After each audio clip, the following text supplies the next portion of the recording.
Hello guys, they're here Whirlpool dishwasher W7F, and today I will tell you about the problem that the dishes are not clean.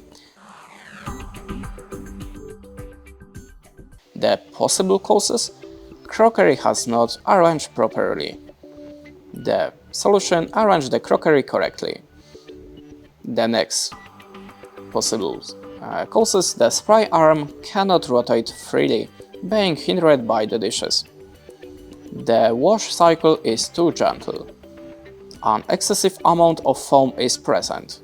The cap of the rinse aid compartment has not been closed properly. The filter is clogged with food residues or rime scale. The salt reservoir is empty. And that's it. Thanks for watching, leave us a like, recommend, and goodbye.